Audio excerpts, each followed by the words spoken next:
Hello, welcome to Fiberchats. And today my guest is Natasha Marozza from Australia, from down under.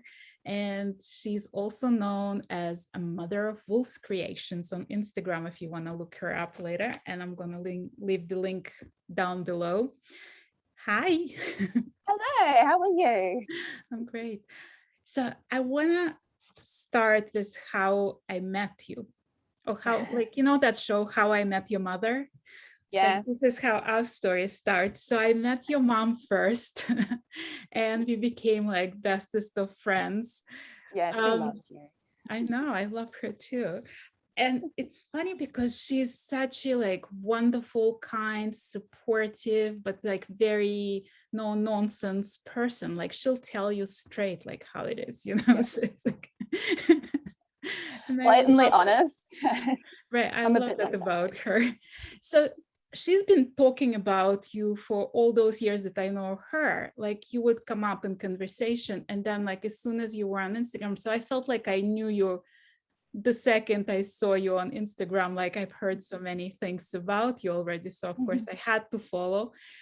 And so she was basically like, I remember the first story she told me is how you got into all the cake decoratings and cake makings. And there was this picture she sent me of this like gorgeous Star Wars cake that you made for your brother's birthday. Yeah. If you look behind you, there is macrame, there is crochet, there is tie-dye, there is embroidery, there, you know, watercolor, It's stuffed everything. animals, like all of this. Do you feel like it's all the same creativity? Like, do you feel like it's all part of the same person? Yeah, like I feel like my creativity has come from both of my parents. Like both of them are very creative in what they do.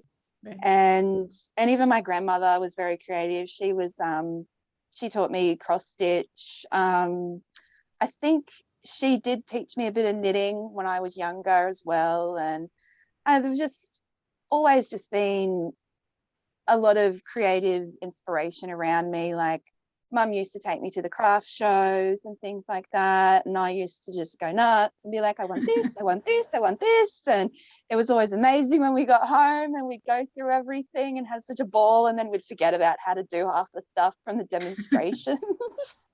But she told me But this then, one story about you. So when you were little, you went to some show and there was some pen that like air sprayed some sort of color. mm-hmm. And that you like recently rediscovered it and took it when from her. I actually took it from my dad. My dad had found it and claimed it, thinking it was like his. Right. And yeah, I found it, and it was just like this little I forget where it is. I don't know where it is now. A little blow thing that you'd squeeze it, and it would just blow air, and you'd attach it to the pen, Right. and it would just blow colors, and you do stencils. And I found it again and took it to do with some alcohol inks because my mum got into that again. Oh, got into that, and I started playing around with that again. I'd done it a few years ago, but hadn't overly been happy with what came out.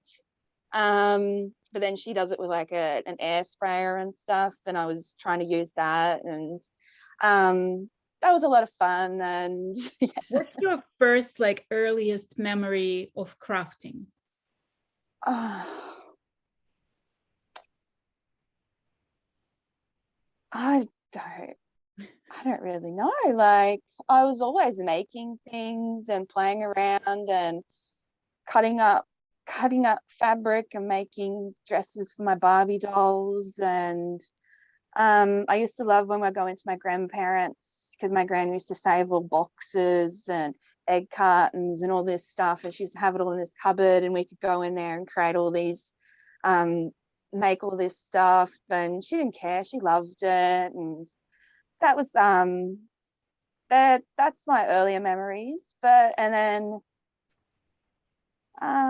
sewing, I used to do a bit of sewing with my mum when I think I got older. She used to sew a lot. She used to sew all of our school uniforms and like costumes for school plays. And then just if we wanted something, she'd sew it. Like she's an amazing sewer, still is. She sewed my bridesmaids dresses, she sewed my formal I didn't gown. know that. Yeah, She's a sneaky little seamstress. Right. So when did you start with crocheting? Was she the one who taught you how to crochet?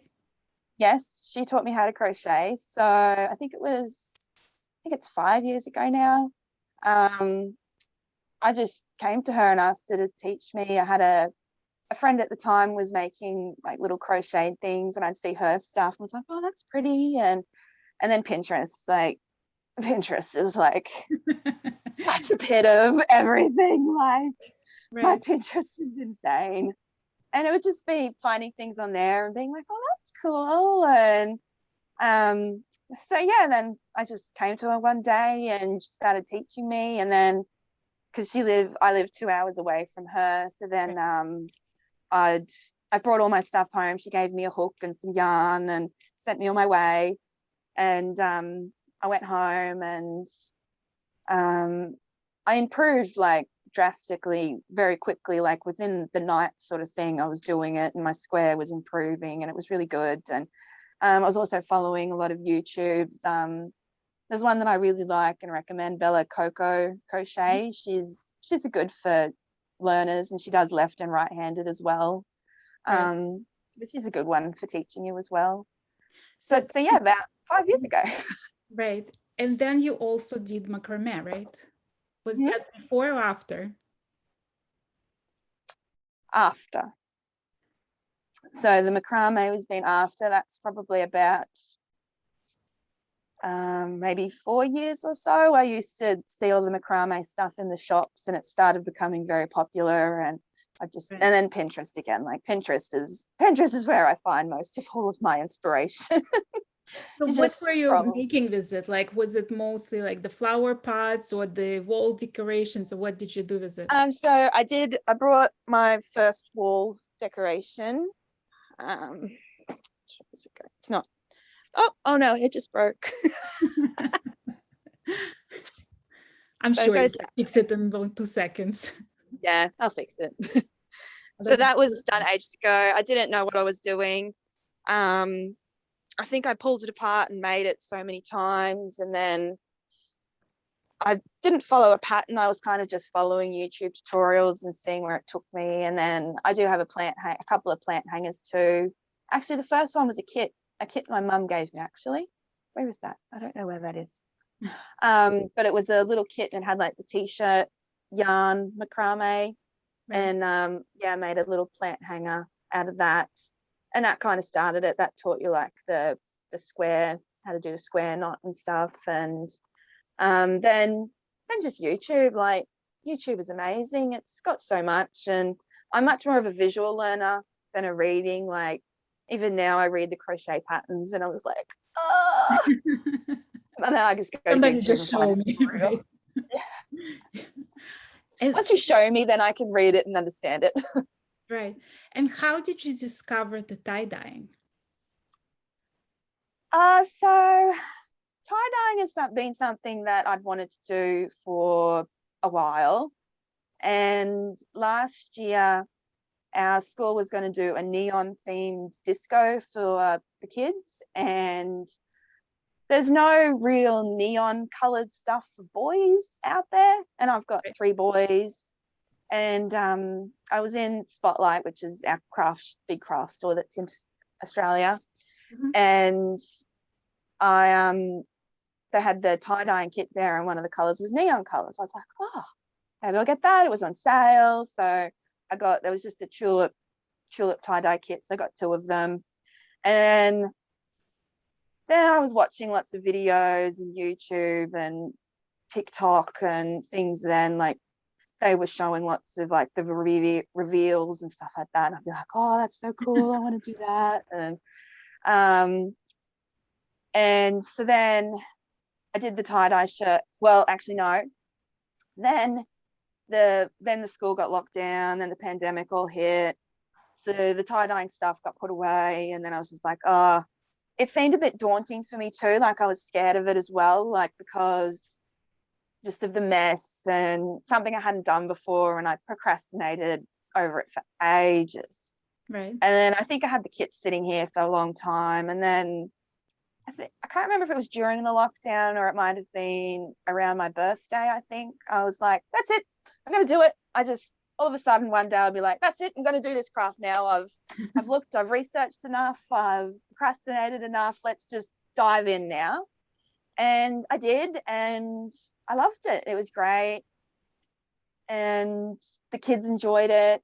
Well, I They wanted wanted to to do it ask you too. about the kids. So I saw a picture of like one of your sons spraying with the bottle on Instagram. Do they, how actively do they participate in tie-dyeing? At the moment, they don't, because I haven't been letting them, because of the tie dyeing I do. It's I use like the powder and do it a different way to the Right. typical tie dye in a liquid. So I just don't like them around the powder, and they'll make a big more of a mess. But I keep having in my head, I've got all the little bottles from the tulip kit, and I'm like, oh, they keep asking me, and I'm like, okay, I'll do it. I got to do it. It's just the first time I did it, it was chaos. I do not recommend tie-dyeing with 3 boys, attempting it by yourself. Right. So I had them all set up. I had like little racks and spots for them, and we had their shirts, and I managed to fold their shirts up for them. And then they just got the bottles, and then they just went nuts, and they're just squirting everywhere. One of them's just squirting all straight into the shirt, and I was like, no. And they're all like one's like asking for help, and I'm trying to do this, I'm trying to do that, and I'm a major control freak, and I don't often have them like help me in the kitchen. I can't do it. It drives That's me so crazy. funny, because like you would think that somebody so artistic and so creative would not be a control freak, but you are. I am. I'm a bit of a perfectionist too, and like I see them doing it wrong or something, I'm just like, just let me do it.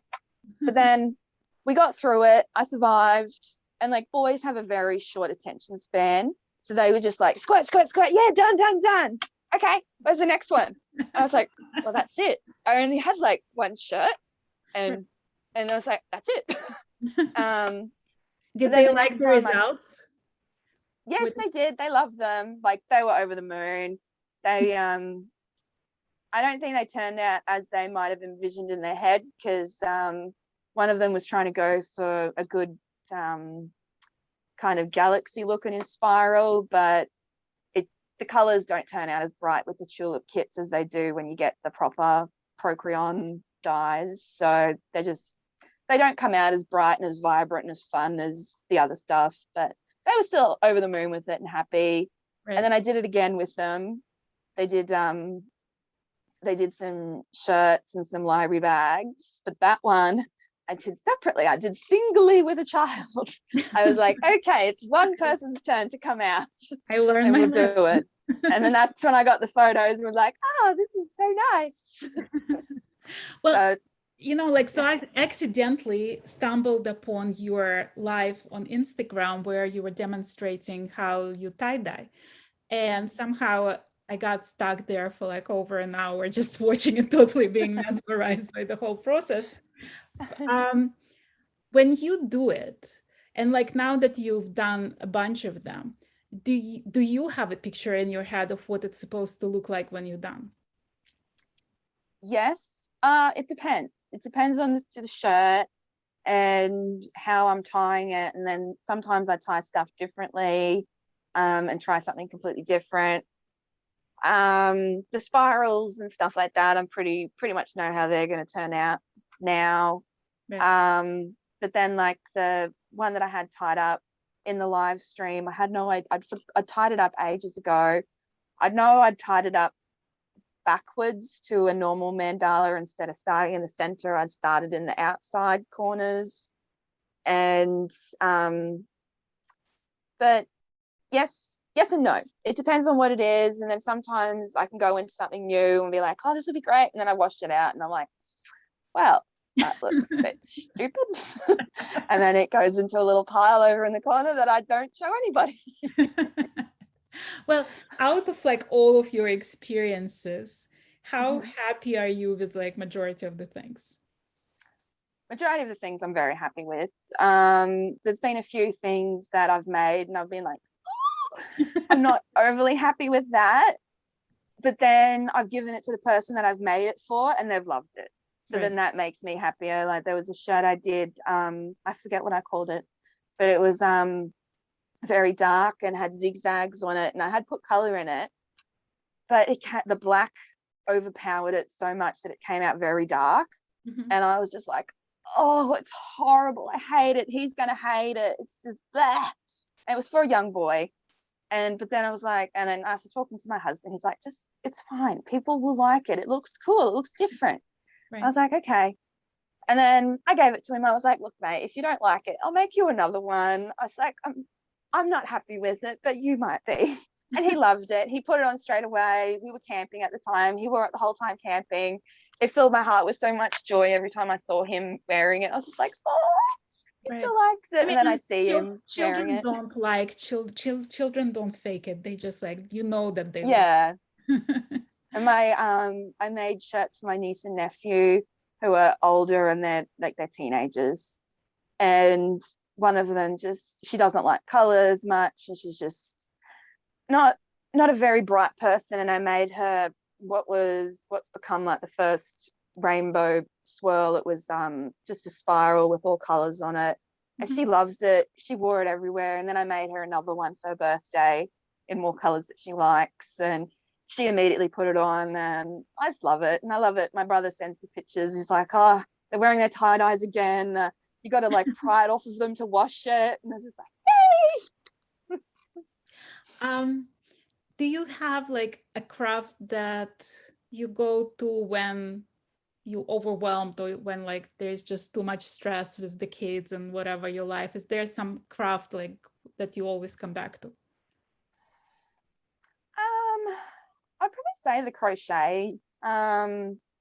I do that mostly, and it's easy to carry around. Like I do little projects and stuff, so it's easy to carry around. I take it in the car and stuff. And if everyone's getting a bit up my goat, I just decide to step away for a little bit and come and hide in here and just calm down. Like it does relax me. Just the therapeuticness of it calms me down and helps me get through. And then normally after about 15 minutes of that, I can then deal with the The rest of chaos the day. again.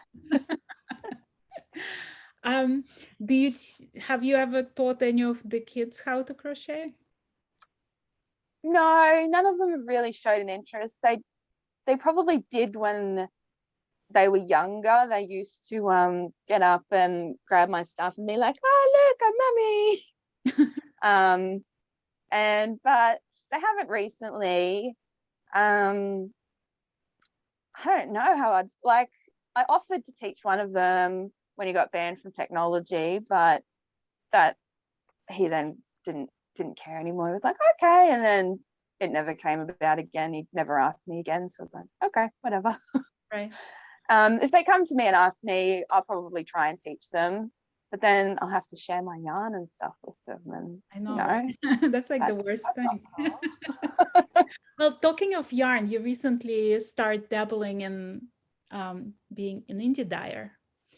So I Yes. know that you dyed the yarn for your mom for the show. Uh, Mhm. do you see yourself getting more seriously into that? I would like to. I kind of like have little visions in my head. I'm like, oh yeah, I could do this all the time. But then I have scoliosis, so it hurts my back a bit. So trying to find something that I can do, that can earn money, that doesn't overly hurt me a lot, or that I'm willing to get through, I guess. But I don't know, the yarn dyeing, yes, I'm just still just playing around at the moment. But maybe that could be fun. And I mean, there's this question that like I've been asking your mom for forever. Like, can we convert you into knitting? I just it's getting closer and closer to being able to convert me. I mean, is there Probably something that's stopping you from trying? just that it's another thing to do. Because I do like my crocheting. It's nice and simple, and then I see the knitting, like there's the drops in stitches and all that stuff that happens to people. I'm just like, oh, I don't know how it goes, like carting it around a bit. Because I shove my crocheting in and cart it around everywhere with me. So I don't know about knitting, but I don't know, it's probably just the thought of another craft to add into everything else I try and do. And there's already so much that I like to dabble in and play with and stuff, but the Fiberchats has definitely opened me up to more people, and my Instagram is more filled with more knitters. So I'm seeing it more, so it probably will happen. It'll happen eventually. It's getting there more and more. I saw a lovely llama sweater. Right. Do you do a lot of stuff with, like, do you discuss a lot of things with your mom as far as crafts goes? Do you ask for her opinion? Do you like exchange, like, what do you think? How does that look? Or is it like two separate, very artsy people going their separate ways in this respect? No, I do consult her a lot. There's some things that I probably don't consult her on, but then there is things that I do, and my crocheting a lot, like I send her stuff, like constantly bitching about that I had to pull out so many rows or something and had to do this, and send her a message saying, I had to do this, I'm so annoyed. And she's just like, oh, it's okay. And then I do send her, like, she's probably the first one to see most of my tie-dyes. I send her a picture beforehand or something. She'll be like, one day that she'll just get like a bombard of pictures through, like, oh, I've made all this recently. So it's a bit of both. Like, we consult each other and she consults me on some things, but it's a bit of both, a bit of joining and talking, and then a bit of just doing our own things too, and then showing the end result at the end. Right. How was it growing up with two brothers? Like, were they artistic as well? Like, did you have some crafts that you did together, or was it your thing? Well, one of my brothers is 15 years older than me, so he wasn't around as much to do stuff like that. He did other fun things with us, like took us to video game stores and stuff.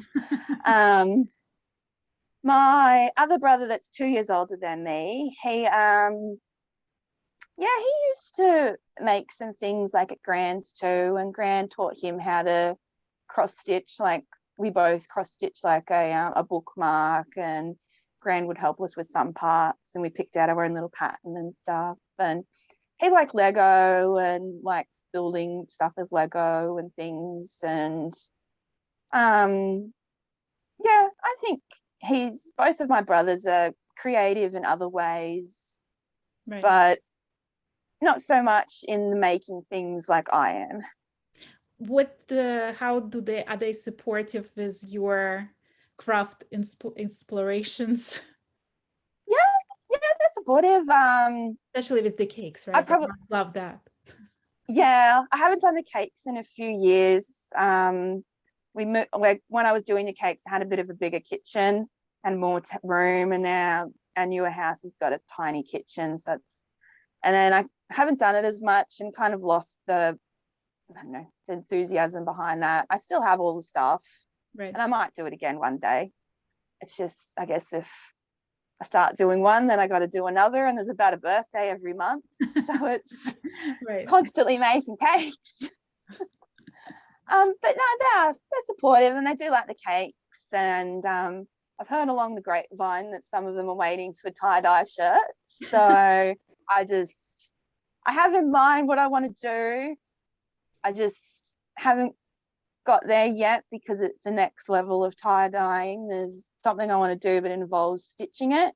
So you stitch the shirt, and that's supposed to be like where the tie lines are and stuff. So I've got something in mind for them, and they're probably going to watch this, so I'm not going to spoil it and tell them what it is, but I do have ideas in mind for them, and I will get there. They're like different. So like with tie-dyeing, I just know nothing about it. Like, I mean, besides wearing it occasionally, right? But like, I never done one. Actually, my daughter have done it a couple times, but like, I've never done it. Is there like different levels of difficulty, and do you get sucked into that? Like, do you go, like, I know like with knitting, right?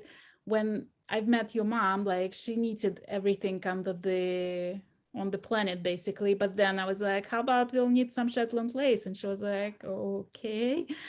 And then, so we got into Shetland lace. Then you get into Shetland lace and you're like, well, maybe I can do it instead of this yarn. I can go thinner and I can go with thinner needles. And then you start knitting with like air, basically, on toothpicks. Yeah. So is there the same thing with tie-dye? Like, is there more and more progressive difficulty levels within the tie-dye?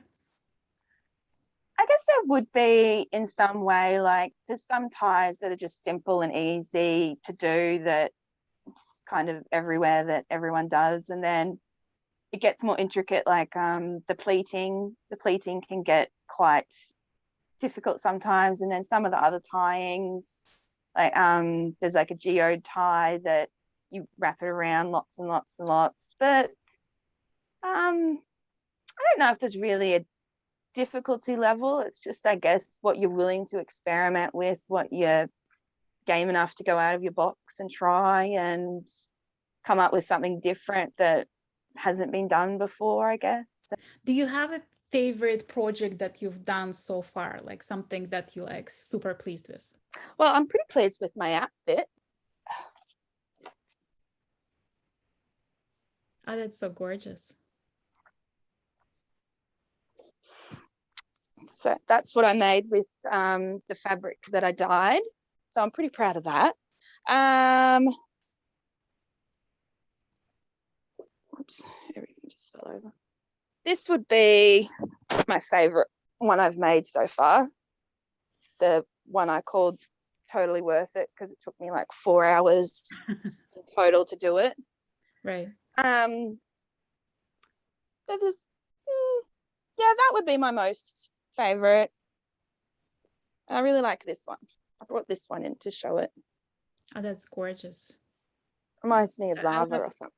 It's probably very slimming also because it's all the vertical lines going down. Yeah. This is one of the kids' little singlets, so yeah, they like that. And then and I dyed some fabric and made some pants for the boys. So there's some nice little relaxed pants, because you can't buy, well, in Australia anyway, it's hard to find like nice relaxed pants for boys in shops. Right. And one requested an army pair. So I attempted an army pattern. But yeah, that would and I really like the white. Oh, that's so cool. Yeah, I really like these ones. I call them the rainbow wave. Right. And I like it, the contrast against the white. Do you sell them or do you just make them for friends and family? I've sold a couple. I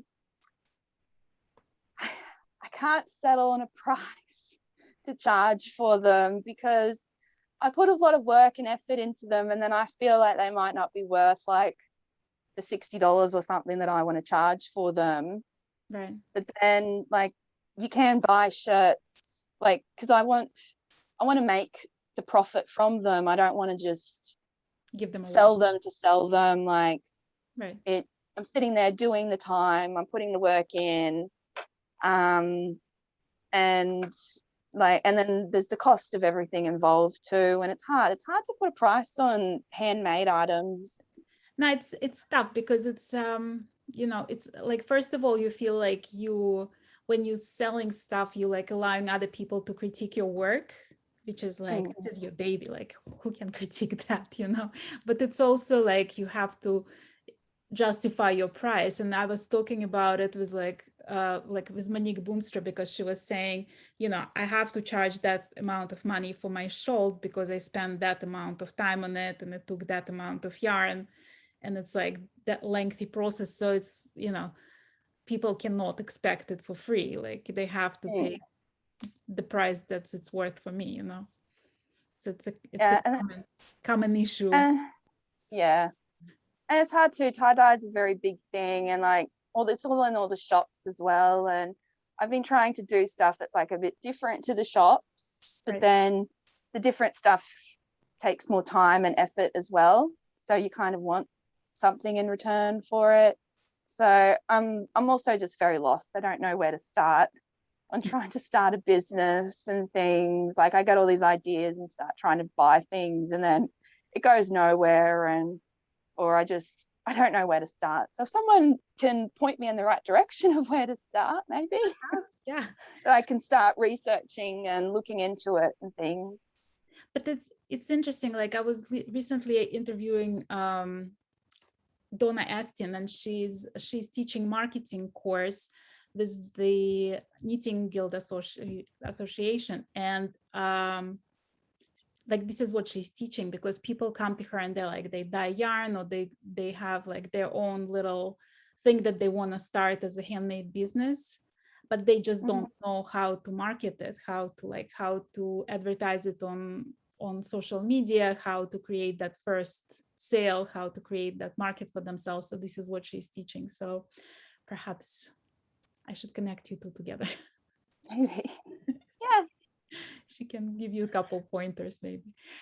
Yeah. Your mom mentioned that when you were little, you were always doodling stuff. Oh, yes. Still do that? Yes, I still doodle. Not actively. I guess I do little more when I'm on the phone.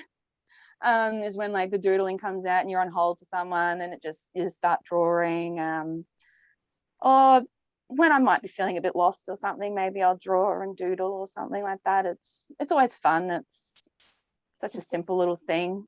Do you remember the last thing you drew? Oh, I don't know. The last thing I drew, I was doodling on a little piece of card. Does that count? Absolutely. I think I put it in the bin. But like, how do you, like, what comes to mind? Like, how those images come to mind? How you decide on what to draw? Well, the doodling, it's not, it's kind of just more shapes. I kind of have a tendency to go for this. I start doing like a little semicircle and then I just keep doing semicircle over semicircles. And then I build that out a bit and then I start another little kind of semicircle somewhere else. And then I just grow them out of there, or small like little shapes and things. And then sometimes little flowers. I saw some wolves there. Oh yeah, that's right. That was that was me trying to doodle around, trying to come up with like a logo design or something. And I didn't want to just take something I found off the internet. I kind of wanted to come up with something, but then I feel like drawing isn't my strongest suit. I'm okay with like I trace a lot of things, and that freehand drawing, I'm getting better. I guess it's just case of practicing and stuff, but YouTube's great for that too, isn't it? YouTube is great for everything. YouTube.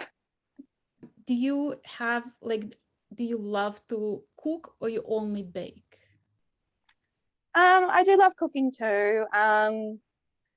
I don't cook as much these days. My husband's taken over that role a bit more because with my back by the evening, I'm normally a bit more tired and sore. So, and then I'd find when I was making dinner, I'd be very grumpy and just pushing through. So he'd take over, and the cooking is good. The kids would be hit and miss whether they would like it or not. You try and be healthy and present them with something with vegetables in it, and they're just like, ew, what is this? Green thing.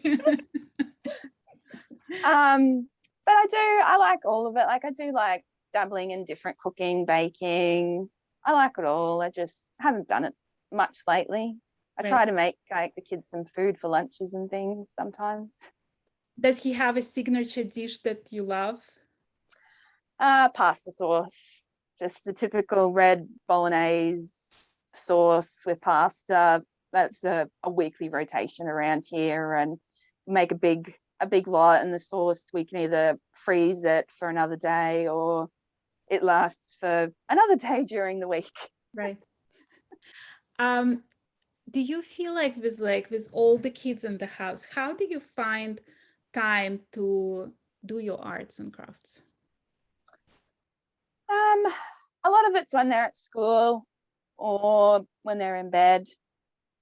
But I just do it like when I'm having my coffee or something, maybe on my phone, but most of the time I try to do my crocheting or something else. And when my husband's watching TV or if I'm watching TV, I just try to have my crocheting and try to keep doing it. And just, you kind of find time, I guess, you squeeze it in if you really want to do it. And yeah, night times, I love my night times. I just quietly stay up and listen to things and get to work away, and it's good. Right. Does he support your crafts? Like, does he love that part of you, or is he resentful that you're spending time on stuff instead of him? No, I think he loves it. He doesn't love the mess all the time, but he's had to learn to adjust to that because it's who I am. I'm just a very messy person, and I leave my creative mess everywhere. But I've gotten better at cleaning it up. Have he ever showed any interest in trying any of the things you're doing? No, I've asked a few times. I'm like, oh, do you want me to teach you how to crochet? When he's like, oh, I need a hobby or something. He's like, no, not that. I told him, I was like, oh, maybe you should try and learn to knit before me. And he's like, but I don't think he will. Yeah, some socks or something. Yeah. He can sew. He gets in and jumps on my sewing machine sometimes to sew a button on or patch up pants or something. And that's so that's cool. been fun. Broke a needle one time. Is that your craft room? Like, do you have a space where you craft, or you just? Yes, so this is my craft room. That's like behind me is my wall of all my little decorations and things, and then the rest of it's just a big mess of storage and junk that we don't show the rest of your craft room, do we? We only show one part of it. Right, the pretty one. How do you decide on like what you're gonna do next? It depends on what I feel like making, or what I have the time for.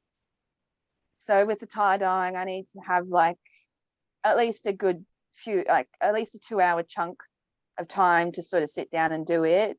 Right. So I try and do it more on the weekends because I don't always get enough time during the work day to perhaps do it between like appointments and stuff like that, and just cleaning up in general. Right. But I don't know, it all depends on whatever takes my fancy or whatever I'm in the mood for. Like, I guess there's sometimes where I don't do anything. I just kind of end up in a bit of a creative slump and don't want to do anything. But then I know there's always something in my room that'll inspire me to do something. So then I'll just do it. So do you come to the room and just like let the room talk to you and see what jumps at you and what you're gonna do next?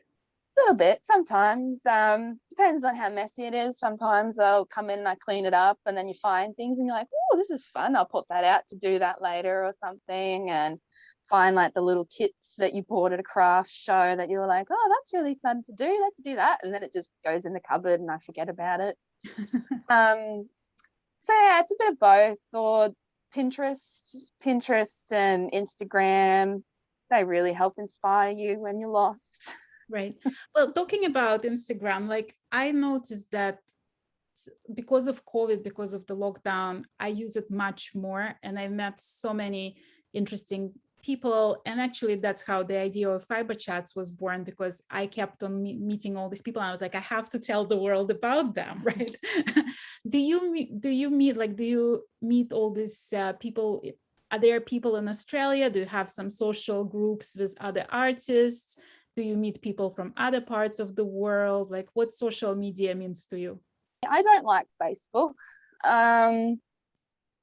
I've had a bit of like negative things with Facebook, so I don't go onto it very much. I try to avoid it. I go on there every few days or something and check things and reply to comments, but I don't know, Facebook can be such a negative place sometimes, and I find Instagram so much more happier and nicer.